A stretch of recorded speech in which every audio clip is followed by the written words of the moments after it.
We ran throughout the street. I thought these people would stop at some point in time. It seemed like they were not getting tired. I got tired and I just turned around and I was like, brother. let's see. Meet this 22-year-old who has made over $50,000 writing for American businesses. $53,000. That is well over 50 million naira. His name is Messiah Ekaette. He didn't grow up in a very rich home. He lost his mom when he was still a teenager. Anything online or anything business really started in 2015 when my mom died. And he started to do menial jobs and other random businesses to survive, even as a teenager. In Ibadan, we call it shagulu. People that pick iron. But everything changed in 2020. So as I was teaching a free class, copywriting. And at this point, I didn't even know what copywriting was. I was like, what is copywriting? Well, I know I reached out to him and I begged him that, please, I only have 2,000 in my account. I sent him a screenshot of my account balance back then. I said, I only have 2,000 in my account, please. I want to use 1.5 to pay for you. If you let me pay 1.5 for your course, so I can use 500 naira to do, I think it was 750 MB, and actually attend the class. In this episode of the Entrepreneurs Connect show, we talk about how he got started, how he got his first client, how to become top rated plus on Upwork, and how to get every gig you apply for 99% of the time. So if I were you, I'm going to sit back, relax, grab my notepad and my pen, because you're certainly in for a jolly good time. Also, don't forget to hit that subscribe button and hit the bell notification icon so that you can always get reminded whenever we drop episodes like this. With that said, let us get into the show. Once again, welcome to the Entrepreneurs Connect show. Here we basically talk to African entrepreneurs, interviewing them, asking them questions about life, business, and everything in between. On today's episode, we have someone phenomenal in the house. His name is Messiah Ekaette, and we are in for a jolly good ride. So sit back, relax, grab your popcorn, your notepad, cross your leg, stay focused, and let's dive into this interesting session. Get to the show. All right, great. Welcome, Messiah. How are you doing? Yeah, I'm doing well. Thank you for coming on the podcast. Yeah, that's fine. Thank you. I remember you literally almost had to cancel today. yeah. But yeah, I didn't know. So the backstory is you wanted to cancel. I asked him, are you whining me, sir? How can you cancel? So we just have to shift the time forward a bit. But we're here now. Let's get it. We're just going to gist. You're going to tell me about yourself, your story, and all that. And then we're going to glean all the lessons that are in between. So no pressure. We're just going to have a very simple conversation. Yeah. Is that fine? Yeah. Great. So, Zaya, I want to know where your story starts, right? What are the events that have happened in your life that has kind of defined the person you have become today? Oh, well, I think my story into anything online or anything business really started in 2015 when my mom died. So I just clocked 15, and when it's just my mom was more of the breadwinner. Yeah, I think my mom was more of the breadwinner of the family. So when she died, it was all everything went to shit, if I can say that. Yeah. So it was just me, my dad, and I knew I had to do something. Obviously, I knew I had to hustle for myself at least. So I started with petty businesses. I started with bead making. My mom used to make beads. She had a restaurant and she used to make beads professionally, and which was something she taught me. I did it for a while, not too long. I wasn't getting enough money. I was getting fairly good money at that age, but it was too far in between to actually make any difference. How much was the money? Okay, so back then I used to sell like the complete set, necklace, earrings and stuff. I sell it 2,000, 3,000, which when I was 15 years old, getting that was like, oh yeah, exactly. Yeah, I can totally relate that. At 16, a lot of people don't know this, but at age 16, I used to do wait and take photography. So I'd go to, there's a place called CY in Port Harcourt. It's a big Catholic church. They do weddings there every Saturday. So me and my friend would take the printing machine and camera and go there, right? And then we take pictures. And at the end of the day, I think we used to take home around 3K thereabouts. So Yeah. I can totally relate. 3K was huge. Exactly. So it was something. And it was something I used to be happy about, but then it was too far in between because adding school, taking care of my sister, exactly. And then my dad took over my mom's restaurant, so going there and still working, pairing everything was just almost impossible. So your mom used to run a restaurant? So my mom used to run a restaurant in Leeds City University back then. So pairing everything was too far in between. Maybe I could make twice in a month. I used to see buyers, but it was just too far in between to make any sense. So after then, I started in Ibadan. We call it shagulu shagulu. People that pick iron. Yeah. So I started. You used to pick iron? Yeah, I used to pick iron. Yeah, I picked iron for if not almost 2 years. Did your dad know about this? No, my dad did not know. My aunt knew. My aunt begged me because during that period, I was like, just like I was not dark in complexion. I was black. Yeah, I was like perfect definition of Negro. How old were you then when you were picking iron? I was still 15, 16-ish. 15 years old? Yeah, because I did not really do the beats for a long time. I just did it for a while at least. Then I knew that, okay, yes, I could actually sell something and make money. That's nice, I guess. And then I started picking irons around 15, 16-ish. So I did that for a while. Then I had this issue where, so back then I used to have this small, then later on I used to have these small children that used to pick iron for me. And then they'll bring it to my house and then I'll give them 10 naira, 20 naira. But then at the end of the month, I used to have somebody used to come and collect and just buy it in bulk for me. Then How much did you used to make from that? Then I used to make 10 to 15 every month from that. 10 to 15,000 every 10 to month. 15,000 every month. Where did that money go into? That money went into. I was dumb. I did not really spend money. So back then, I just used to buy phones and swap phones. I just swap, and then more like I just used to waste it. To be very honest with you, yeah. So because I did not, and then I used to eat. Because that was like the whole point. The whole point of it was, I'm tired of going hungry because back then, if it was maybe on Sunday when the shop was not open, I don't know what my dad does with the money, but would have to, for the whole day, we have to buy puff puff and Pepsi to eat, exactly, which was, I did not like. How did living life in that moment where you barely had stuff to eat? Yeah. How did it feel? Every single day I used to pray that my real father will come. That my real father, one rich man or one king, will be like, "You are my son." And maybe your mom ran or whatever. I don't know. I used to pray for it every single day. It never happened. It never happened, I guess. But yeah, it was. I did not feel. I knew that I did not want to be in that position. I think that was just it.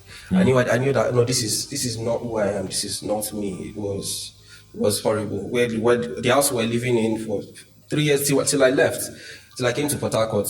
After we did not have electricity once, they cut our lights the month after my mom died. My father never paid NEPA bill once. How were you able to get by? I mean, you're 15, you lost your mom. How were you able to process that? I think, I don't know, it's weird, but I would say let's just say I was not very smart to actually process it in the way a mature person processes it. Because to be very honest, at the back of my mind, I was like, one day she will knock and say, I'm sorry, I'm a spy. I had to fake my death, blah blah blah. So honestly, that was it. You must have watched a lot of movies. I've watched a lot of movies. So that was like my coping mechanism. To be very honest with you, that was my coping mechanism. Was she would come. She would still come, or she would still come. Maybe she would say this was just an elaborate scheme to fake my death and blah blah blah. So that was like my coping mechanism in my head. And then there'll be some times I'll be like, damn, she's not coming, and then I would actually cry. And then, it wasn't as easy as Were you very close to your mom? I was very, very, very close. I was my mommy's boy. I slept even till I left Ibadan. I was still sleeping in her room. I was very close with my mom. So when you say your mom was a hustler, what would you say she taught you? Well, my mom, I think my mom taught me should I say, I don't know if I should call it the importance of making your own money.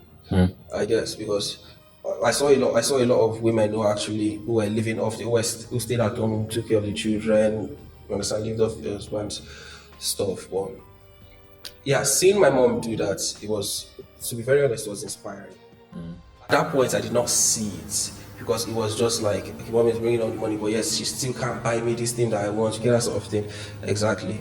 At that point I did not see it, but I think later on I was like, yeah, that was very, very important. Because my mom did everything and anything. She had a poultry once, then she sold firewood at some point in time. She sold, we call it anomo, fried potato, fried yam in Ibadan. She did a lot of things, even before she even had her own restaurant. My mom did everything and anything just to make sure, okay, yes, our children had food to eat. How's that shaped you today?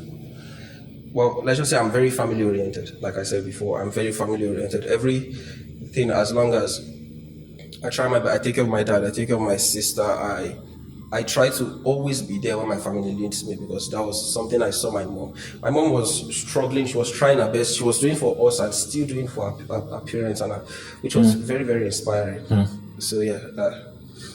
So you mentioned that you sell irons, and you didn't do it for very long. So no, I actually did irons for a while. Okay. I did, aside from the beat, I did not do beats for a while, but I did iron for a while until the parents of the children, because then I used to get like 10 to 15K each month, always getting iron all around. Until the parents of children that used to help me back then, or used to pick iron for me. That time, sometimes I'll buy fish, I'll buy sardine, and I think it was 150, say, buy sardine, cut it small. So instead of even giving them money, you give them sardine?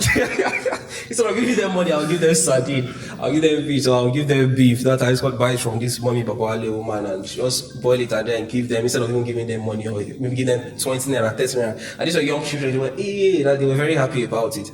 But their parents found out and they had to stop. But, so I and my partner back then, they were always looking for different business ideas. So we said, okay, now we're going to pick ourselves. But then let's just say we had gotten used to them picking for you. Exactly. And then, so we just wanted the plenty around. So the mistake we made, we thought, so there was this welder shop. Now we thought any iron on the floor that you leave overnight, you don't waste time. And that was a very, very, So we went to pick irons, and they caught us, and I collected plenty slap that day. Until one of them was like, I brought better lady, that is Bethel's brother. Now what are you doing here? Blah, blah. So he gave us the iron, and that was more or less like the end of it, really, because he pursued us first. We ran. That was the beginning of the end for you. We ran throughout the streets. I thought these people would stop at some point in time.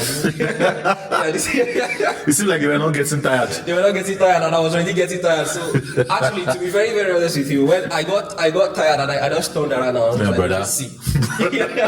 And he slapped me, beat me, and then luckily when they were taking me, one of them was just like, this is Bethel's brother, because I had a very popular brother back then before he left. That's after they have already. After you know that.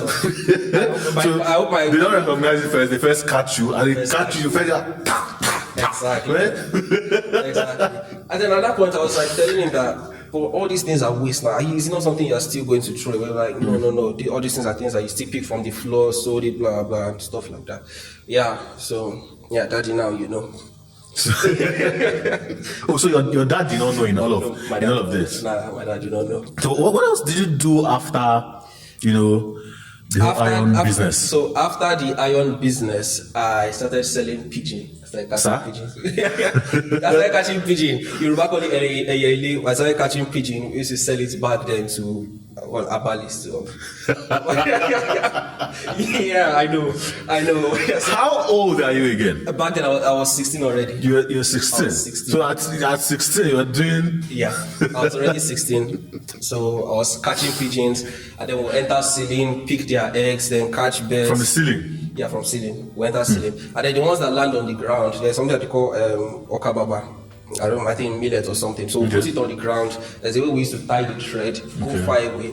Immediately they start pecking. You drag it so it's catch, peel it. I remember because I used to set, they call it bed trap. They used to set trap. So put like rice on the floor. Exactly. With like this fan cover or Indomie carton. It depends on what it is. And then there's a thread and there's a stick. And then so you're watching once the bed is eating and you just drag it and catch it. Oh, I see. Sack. Catch like that. And that was actually to a point that was also a bit lucrative, because back then we sell the eggs, one egg 700, and then to sell one egg, and then we're seeing like carry like 5, 6 anytime we enter city and all sorts of things. Exactly. We sell pigeon. They say if it's pure white, there's a price for pure white. Who are you selling it to? Herbalists. So I don't want to say they were babalawo. They were herbalists. They used to make agbo. How did you find them? As in, you knew that. How did you know that they wanted to buy pigeons? And then how do you know that the egg was very important to them and pure white and all that? Okay, so it started with, so there were some boys that used to come to my area. At that time I used to catch lizard. Okay. So I saw them catching lizard, and that time that was just when the iron business stopped. So when an opportunity goes, another one comes. That was just when the iron business stopped. So I called these boys that day. I was like, see, tell me the business, you understand? Lizard, blah blah blah. But then I tried it, but then I was just scared. I could not hold lizard for some reason. It was just seeming weird to me. It's like all those like gamma lizard, I could not hold them. So then so I asked them, okay, what else do these people? And then they said pigeon. I was like, oh, so if we catch pigeon, you said that you already know buyers. I'll be okay, yeah, say yes, they know plenty people. Back then in the place, if you see a monkey head of chimpanzee, or different weird things, I will be like, I'm surprised I was not scared out of my mind. But yeah. Wow. Yeah, so you see this weird thing. So they were like, okay, yes, there's a buyer for it. And I was like, okay, well, let's do it, I guess. So the first time I did the business with the boys. So I caught these things, and I'd already known the prices, and then I gave it to them to go and sell to these people and bring the money. Now, with the first something, the money was supposed to be around 10,000 plus, but then this boy only brought 3,000. Wow! And then they started giving excuses that. They said that maybe the woman say, or the Baba say, maybe they already used one of the beds, or weird things. I was like, okay, if they use one of the beds, nobody to kill the bed. Why the bed still they fly if they already use the bed or something? Like they already. So that time I used to blame one allergy that was staying close. That is this man that used all this beds and spoil business for me. So it used to be because that one used to throw come up at that time for beds to come and eat. I used to throw the millets for them. So bed someone eat. So they say maybe the price they already used this bed for whatever. They've used this or one this egg as sports. So he gave all these excuses 2 times. So after that I was just like, come on, fuck these guys. Then I told my partner that time, deal me. So I deal when I started. That time I did we tried everything. We used to rap, we used to sing, we used to do all these weird exact. So we're like, okay, let's start doing this ourselves. Then when that one stopped was Deomi's turn to enter the roof. So Deomi entered the roof over my dad's room at that time, and it was all this asbestos, and it slipped, and it fell through the roof down, and I was scared. I was scared because Deomi's brother died not too long ago. His dad is late. His mom only had the two of them, and his brother died also. I was like, damn, mommy, Deomi will kill me. I've taken the sort of thing. I was scared out of my mind. But luckily, he fell on my dad's bed. His body hit the ground, his head landed on the bed in the room. So I was like, okay, what if he fell through the ceiling? Through the ceiling, down. And the thing is, our plan was, okay, we'll enter here, and then it was a duplex. So, okay, and then we'll go towards where the stairs is. There are plenty of beds that used to run because they used to see that we don't used to go there. They used to run to that side. So I was like, okay, what if this happened over the stairs? What would have happened? So at that point, that fear, let us. Okay, so I think to be very honest, I went back inside because the thing fell. Then I took carton to go and cover it.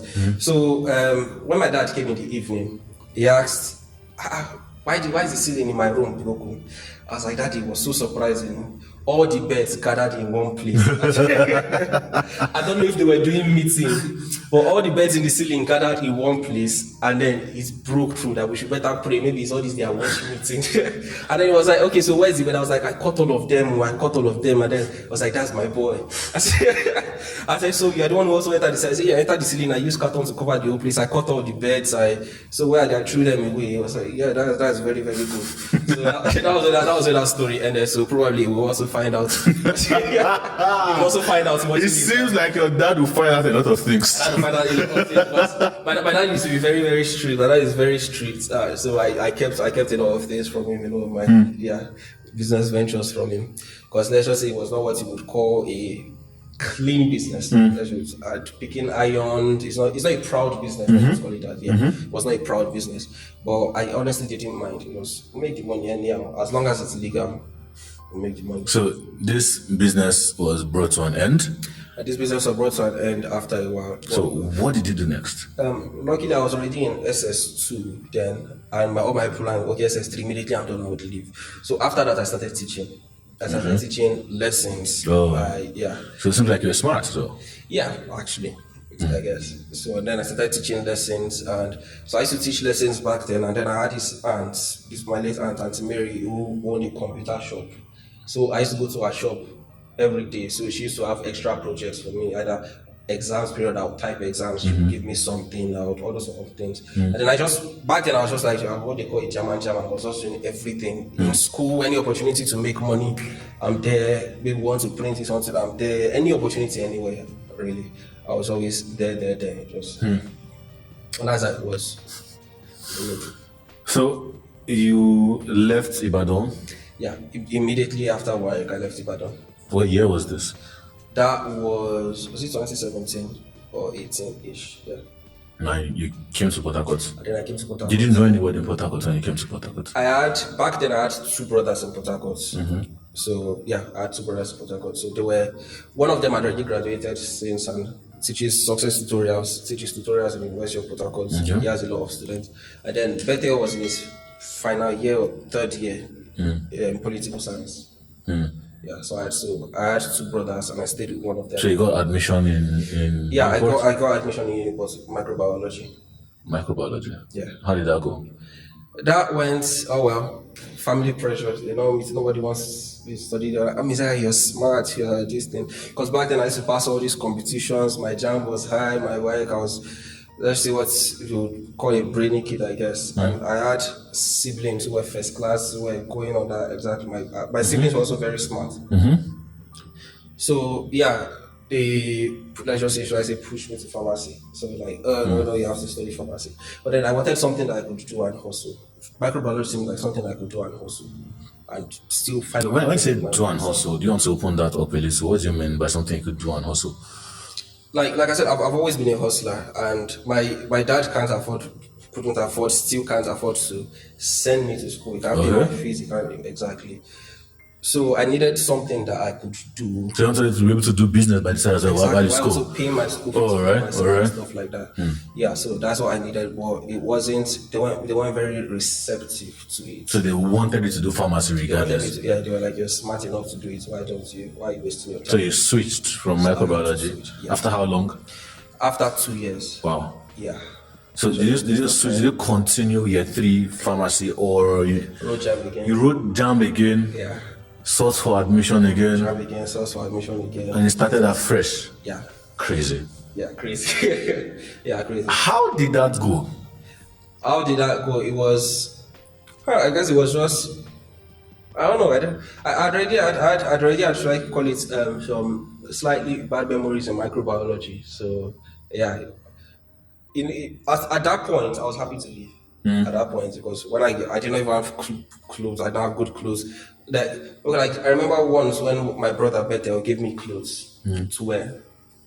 He gave me some of his clothes, and then I went and immediately I got to Ofrima. One of my friends, somebody in my department said, Messiah, you did not wear your uniform today. Yeah, that was I cannot forget it. She said, because that time I used to repeat clothes. That's crazy. Yeah. So that's what he knew me as. You get to the point they now start describing you as your clothes. That boy already read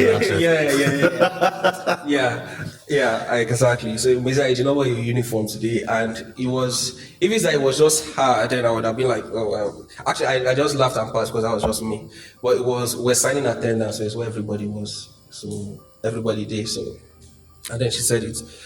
But yeah, so that was, I already had some, should I say, slightly bad memories. But then the thing is, in microbiology, I already started teaching tutorials, because I started teaching tutorials myself. I told my brother that, I'm good at teaching. I know how to teach exactly, and I have the brains for it. And yeah, so I started teaching tutorials, doing night class tutorials, different tutorials. So that was bringing money for a while.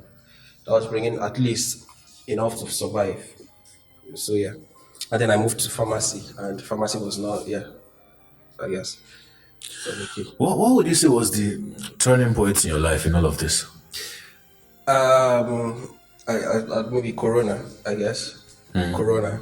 So Corona happened. Like I said, I used to teach tutorials to make money, and everything physical died. Who are you teaching tutorials for Corona? Exactly. Yeah, there was no school first of all to start with, so people are interested in trying to learn. Exactly. Back then, I used to do reference letter. I used to do 10 papers. I used to do everything. So there was nothing. Everything just like died at once. I was like, damn. So I remember the first time, because back then for my tutorials, I used to design flyer. I used to design flyer because I was I looked at it in a very, should I say, marketing. I was very, very marketing oriented around the whole thing which was why I had a few little success in it. So what I did was I knew how to use Canva, which was my first into making money online. I knew how to use Canva. So back then, and then I don't even know of Render Forest, where you can design animations and back then. So back then I did this class. So I ran this free class. I and my friend, because I was out of money. I did not know what to do. So I ran this free design class, because back then a lot of people did not really know about Canva yet. So on the free design class, I taught them how to use Canva. Even back then my phone was bad, so I had to use Ola's phone to do all this. So taught them how to use, and then I was like, okay, that was free class. And then paid class, I said I'll teach you how to create animations, and I'll teach you how to create animations and free websites. So I did that, and when we did that, I think we made like 50-something, 60-something thousand. That was like at the height of Corona, So we shared the money, and then I was like, okay, at least I have something to hold me for a while. Yeah. Until the money was remaining 2.5. That's like awakening, like red light. And then I was like, what else will I do? What else will I do? I don't really know. And then as I was teaching this free class to medical students in uni, but by then I was already a pharmacy student. I just had. So as I was teaching a free class, copywriting, and at this point I did not even know what copywriting was. I was like, what is copywriting? So I did my research on it. And I joined the free class, and then it was time for the paid class. And by the time of the paid class, I only had 2,000 with me, 2,000 naira in my account. So the class was, I can't remember exactly how much the class was, but I know I reached out to him and I begged him that please, I only have 2,000 in my account. I sent him a screenshot of my account balance back then. I said, I only have 2,000 naira in my account, please. I want to use 1.5 to pay for you. If you let me pay 1.5 for your course, so I can use 500 naira to do, I think it was 750 MB, and actually attend the class. Wow. Yeah. And he said yes. And I paid. Wow. Yeah, I paid, and that was like, my account was empty that moment. Shout out to Isaiah, by the way, for letting you, come into the class at a subsidized rate and getting, the value. I'm sure you not join people that say online courses are scam. No, definitely not. Definitely not. Of course, every single thing, I'm always buying courses. I'm always taking courses. Is everything around? Yeah, it revolves around taking courses, because now online courses are not scam at all. Beautiful. So, my question is, how did you get by during that time? We're going to come back to the fact that, you learned copywriting and all that. Yeah. Well, this is you taking a very bold and daring move. You use all the money in your possession. 1.5 to get the copywriting course, and then 500 to subscribe. Yeah. So you were down to zero. So the question basically is, how did you survive? What did you do? Luckily, that period I was still in my brother's house. Yeah, I was still living in my brother's house. Although, like I said, he also teaches tutorials, so we're also having a bit downtime at that period. So I don't know, lived every day as every day. Just like, I don't know, we jam the whole thing. Wow. Yeah, we jam the whole thing. How were you feeding and all that? Well, it wasn't the easiest, but like I said, I was staying with my brother, so he tried his best. So at least he provided food. Wow. So yeah, that period was something. That period was something. Yeah. Wow. What's your philosophy about taking risks at a young age? I'll be very honest. At that point, I was just tired of being hungry, and I was tired of not having anything. I was like, see, no matter what, anything. Because what else would I have used the 2,000 to do? Either I'd have used it to sub, and then what? You'll have finished. It will have finished in the end. So I was smart. Exactly. At least let me put it into something that might, I don't know, but might yield results. Which was, thank God for me. Thank God that I did that, I guess. So yeah, I was, to be very honest, I was back to the wall, to the point where I just had to, you understand, I just had to take a step. I just had to do something, because if not, I would have, I don't know, I honestly don't know. So you got the copywriting course. What happened next? So I got Aside Women's copywriting course. After I got Aside Women's copywriting course, I think it's a 1 week course.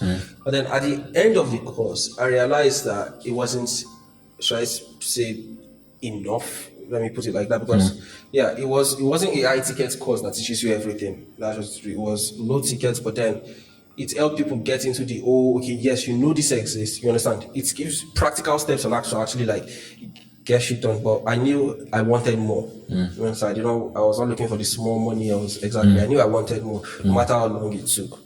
So what I did was I went on Facebook, and I joined so many copywriting groups.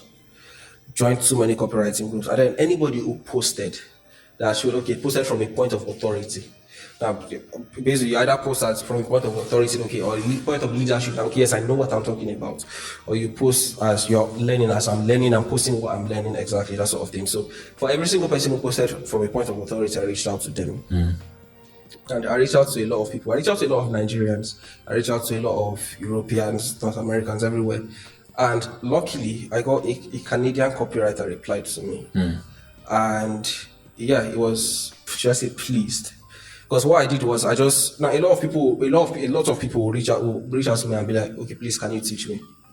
And then the truth is, even aside from the financial aspect of it, the truth is you have to be willing to give something.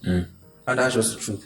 You have to be willing, either you're willing to give your time or you're willing to give, but you have to be willing to give back something. That's just how life is, right? So back then, I reached out to him and I was like, my message I was sending to everybody was like, okay, see, I read this post. This is what I learned from it. I really got value from it. It was personalized. I really got value from it.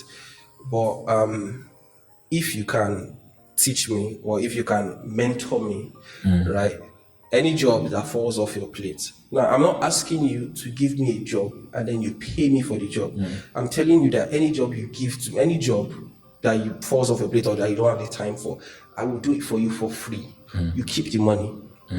I'm just doing it as, you understand? Exactly. I don't have money to pay you, and that's the truth. Because I just finished this course. I don't have money to pay you. My account is empty right now. But anywhere I can pay you, if there's any work that you're doing, it doesn't matter. I don't care how much you are getting paid for the work. I want to do it for you, and I want to do it for you for free. And till you say, yes, you've repaid me, Messiah. And yeah, it was impressed, and it was like, okay, let's give it a shot. So went on a call, we spoke, he showed me back then he did not even like Upwork. The guy hated Upwork. First, he hated Upwork. The whole idea of it was just cringe to him. But cold emailing was something he was very, very proficient at. So he taught me how to cold email, and he taught me how to cold email, get clients through cold email, and then he taught me the basics of website copywriting, of web copywriting. So I think it was less than 2 weeks after I met him, because actually I think at that point, I don't know if it was my sister and Stevlin gave me some money. I honestly cannot remember, but I know I had this time I had 5,000 naira in my account. I needed to buy a domain. I needed to pay for hosting, and it was the exact same thing. I spent 4,500 and I used 500 to sub.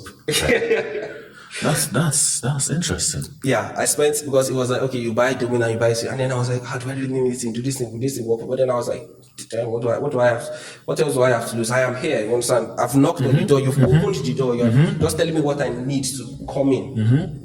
It was amazing. So I did the same thing. I bought, back then I was using, I think it was Ekaette.xyz or something like that. Yeah, the domain was cheap. I think the domain was even 900 or something, but then it was the hosting that was 3,000, 3,001 exactly. And then I used 500 to sub, and that 500 sub got me my first job in less than 2 weeks. Wow. Yeah. So I started just because I was like, how much did the first job pay you? The first job paid me 10,000 naira. Yeah, first job paid me. So I was like, okay, this is my last data. let me use it. It doesn't matter. I just so I sent. And then the first job paid me 10,000 naira. But then the amazing thing is, from that day till now, I don't think I've ever gone 1 week without working, without actually having work to do that sort of thing. So my first job got me 10,000 naira. And this guy was, because like this guy has seen so many people just come and say they want to learn, and then just, so this guy was like really impressed. I was actually taking this thing Seriously, yeah. And instead of, he opened a Udemy account and he bought courses back then. I think because it were almost 400, he got a lot of courses, almost $400, and he gave me the login. And it was like, yeah, I don't, everything else you need to learn from these Udemy courses. And that was, I just started taking courses, more or less. Yeah, so that was actually how I got into the whole thing. Since then till now, I mean, it's been 3 years. 3 years. Yeah, right now. How's the journey been so far? Life changing. I will be very honest with you. Like, it has been So life you're able to changing. get new clothes now. You don't have any uniform. Yeah, I don't have uniform anymore. Yeah, shout out to Kandri, my guy. He makes all my clothes amazing. Oh, beautiful. Yeah.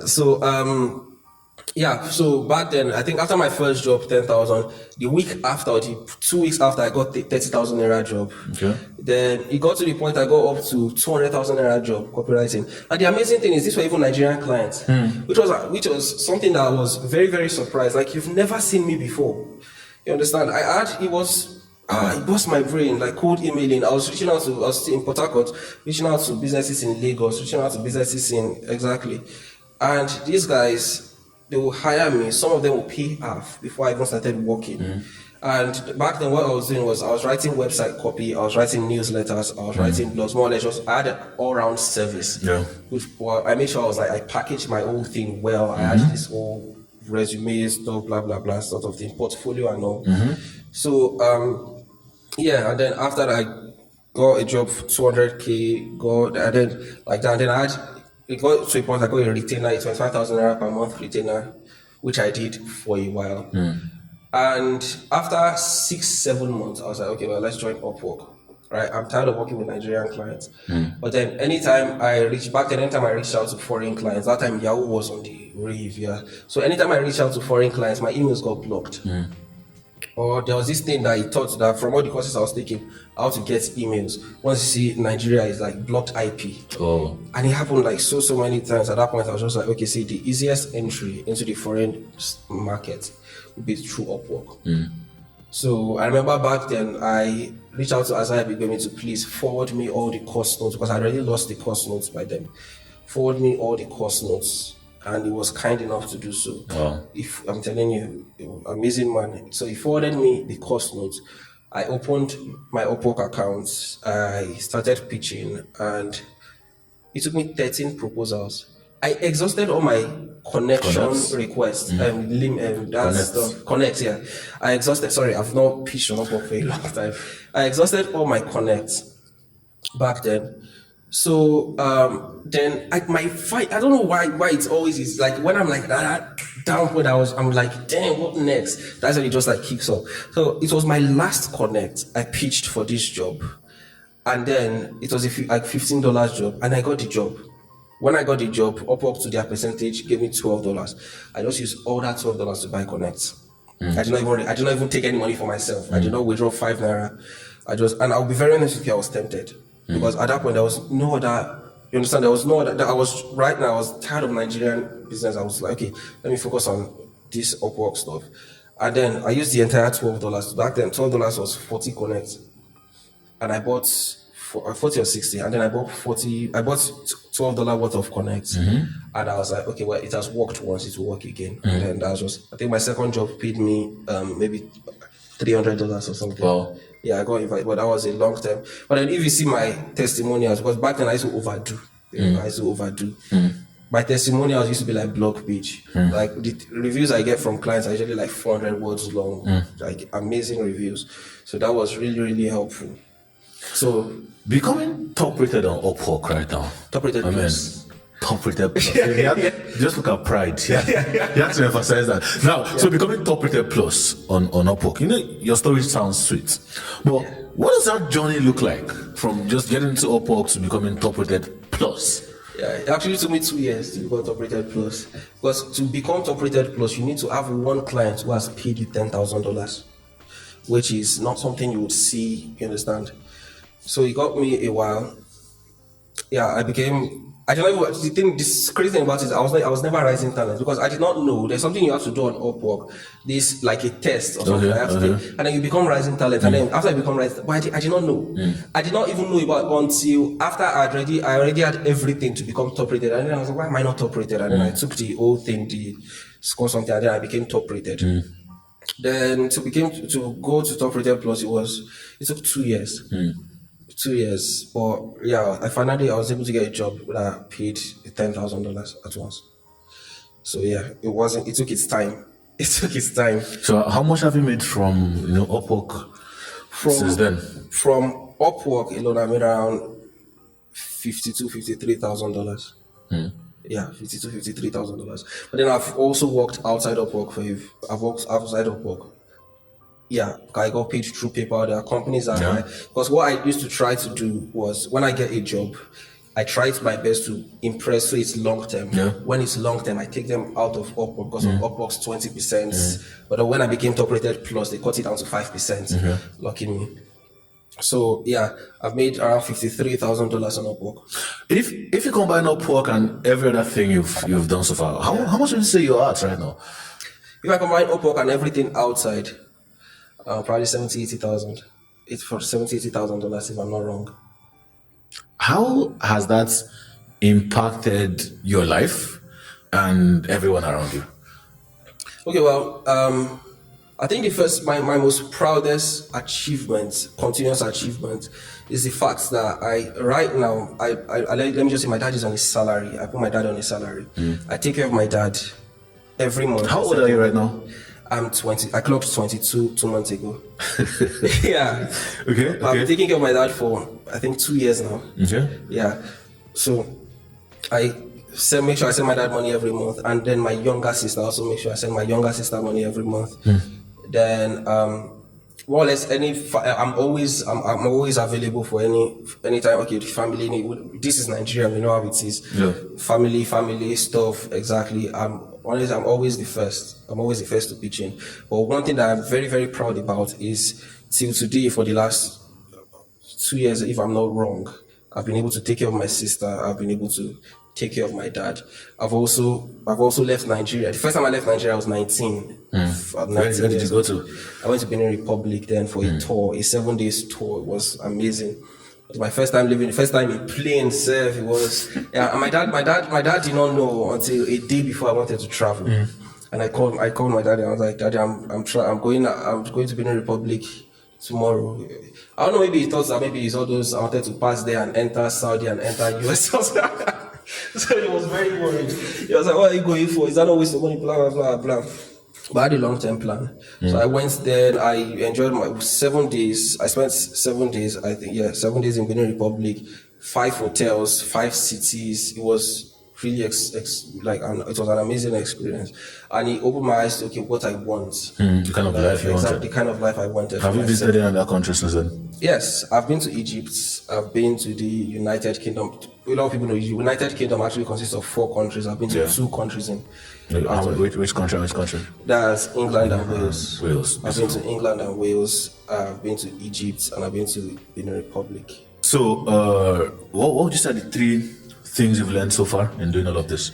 Yeah, well, I think the first thing I would say is, I don't want to say have a small circle, but at least have a circle. Have somebody who is pushing you to achieve, even when you are tired or even when you're down. Because the truth is, not every day is rosy. Not every month is rosy. You make good money this month, you understand, next month it's freelancing, you understand. Or sometimes for months on end, you can make 9 months straight, you're making millions, right? And then it just goes boom. Like that, and then you have to look for these opportunities again, and then you have to go. So, but if you always have somebody who is pushing you, who understands what you do, hopefully the person is also doing what you do, or who has big dreams like you, then I think that's my number 1. And then number 2 is overdo. Like, to be very honest with you, I made a post. I don't really post much, but I made a post on my WhatsApp, I think, last week, where I said, I think nobody in Nigeria, West Africa, or maybe I'm one of the top people in the world. Nobody pitches on Upwork as good as I do. Nobody, that's something I'm proud about. I know I'm very, very good because I pitch 10 jobs and get 10 jobs. That's amazing, man. Exactly, which is not something you'd see, right? It's not something you'd see. I used Upwork for 2 years. I think the last time I pitched recently but that was a previous client who needed me for something, but then I had to go through Upwork, invited me on the job. But then before then, the last time I pitched on Upwork was last year, July, because I built long-term partnerships, long-term collaborations that have been going on. So I just used 2 years, but then what I would say is overdue. What I mean by overdo is when I pitch on Upwork, I don't do random pitches. I don't do random pitches. I don't do rinsed pitches. I don't just go and take what I've pitched somewhere else and then bring and say I want to pitch. I never ever do that. What I do is I look at the client, okay, do my research, okay, you understand what I'm saying? I talk out the client, talk that sort of thing. And then even after pitching on Upwork, I'll still connect with a person on LinkedIn. Reach out to them. I'll probably not pitch on LinkedIn, but I'll just connect on LinkedIn, send the personalized connection request. And then from there, when the person accepts, I talk to the person. Sometimes I send cold emails too. But I do all these things that makes it, I am impossible to ignore. And that's just the truth. Unless I don't want to be, you understand? But I am, especially when it matters, I'm impossible to ignore. So I do all these things and I get the job. So that's overdue. I always overdo. And the truth is, if this thing works, because it did not just work for me. Now, let me bring my girlfriend back again. So last year, there was this girl. I was on a podcast, as I began this podcast. This girl that reached out to me through the podcast that she wanted mentorship. This girl just graduated mass comm. She knew nothing, and at that point, I was not really. I don't really teach or do mentorship. But I was just like, let me give it a go. Hello in Abuja. So we pitched. There was this job that came up. Now, my girlfriend pitched for the job before me because she used my laptop. I think her laptop, something was wrong with it. So when she pitched for the job, I called Elo, see, there's this job. Pitch for it, it's a good job, right? Because it was the skill that I taught her. And I also pitched for the job. Now, out of, I think over 100 people pitched for the job in the whole thing. And out of that, they hired 3. And out of the 3, they hired me, they had Elo, and they had somebody from the Philippines. So it's like out of 100. How did your girlfriend feel? She was pissed. She was pissed. When she found out that they had Elo. Exactly, when they had Elo. Because she was always like, you should do overdo. But then, and at that point, she was like, okay, maybe, you understand, me say I go to overdo, that sort of thing.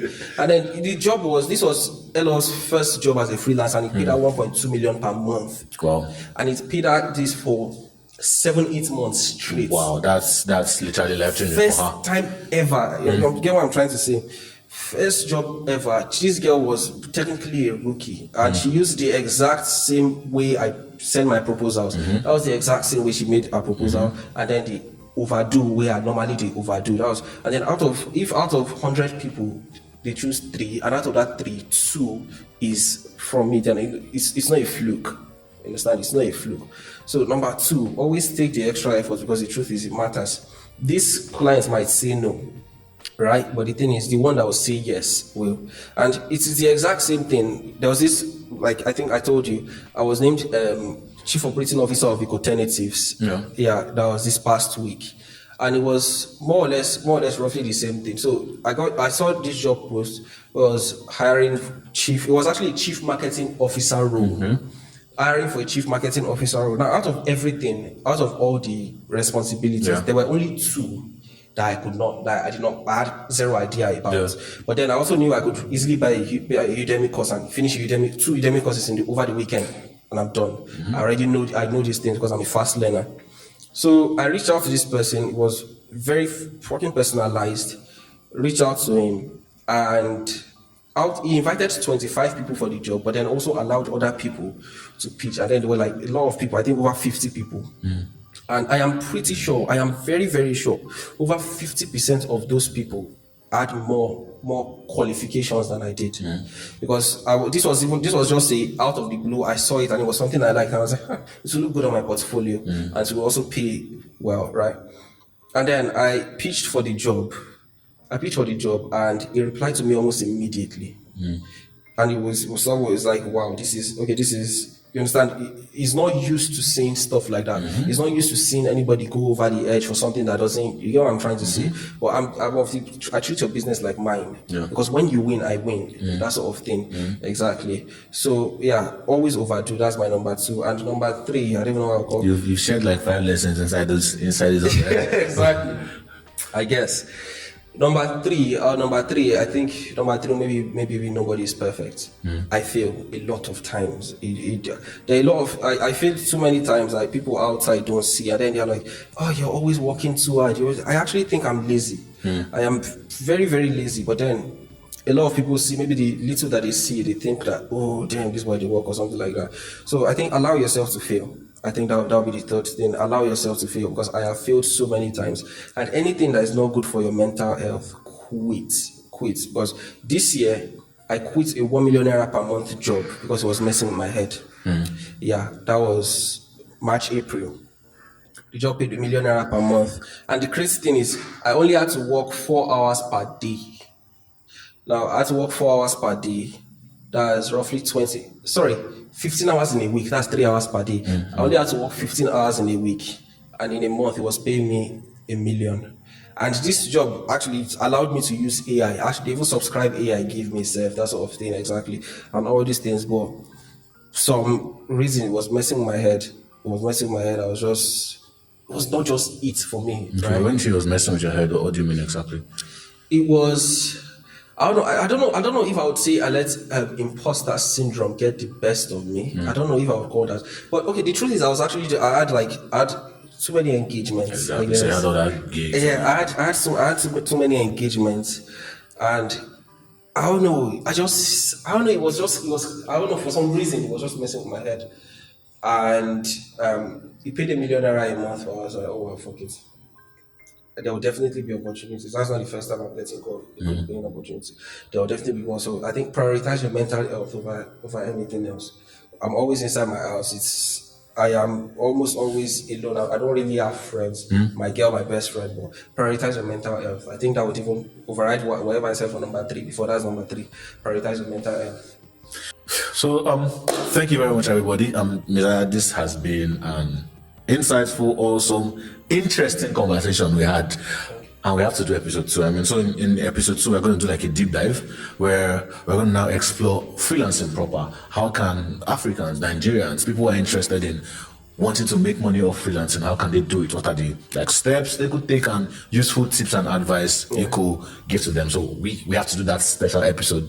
No problem. So you'll be like the first guest on this show that we're going to do 2 times, but we'll definitely do it. No problem. All right, thank you very much for honoring my invitation once again. Thank you everybody for staying tuned as well. I hope you learned something. Make sure you subscribe to the channel, okay? Make sure you leave a comment, ask a question. If you have any question, it will definitely guide us for the second episode. Till we meet again, take care of yourself, everybody, and cheers. Bye-bye.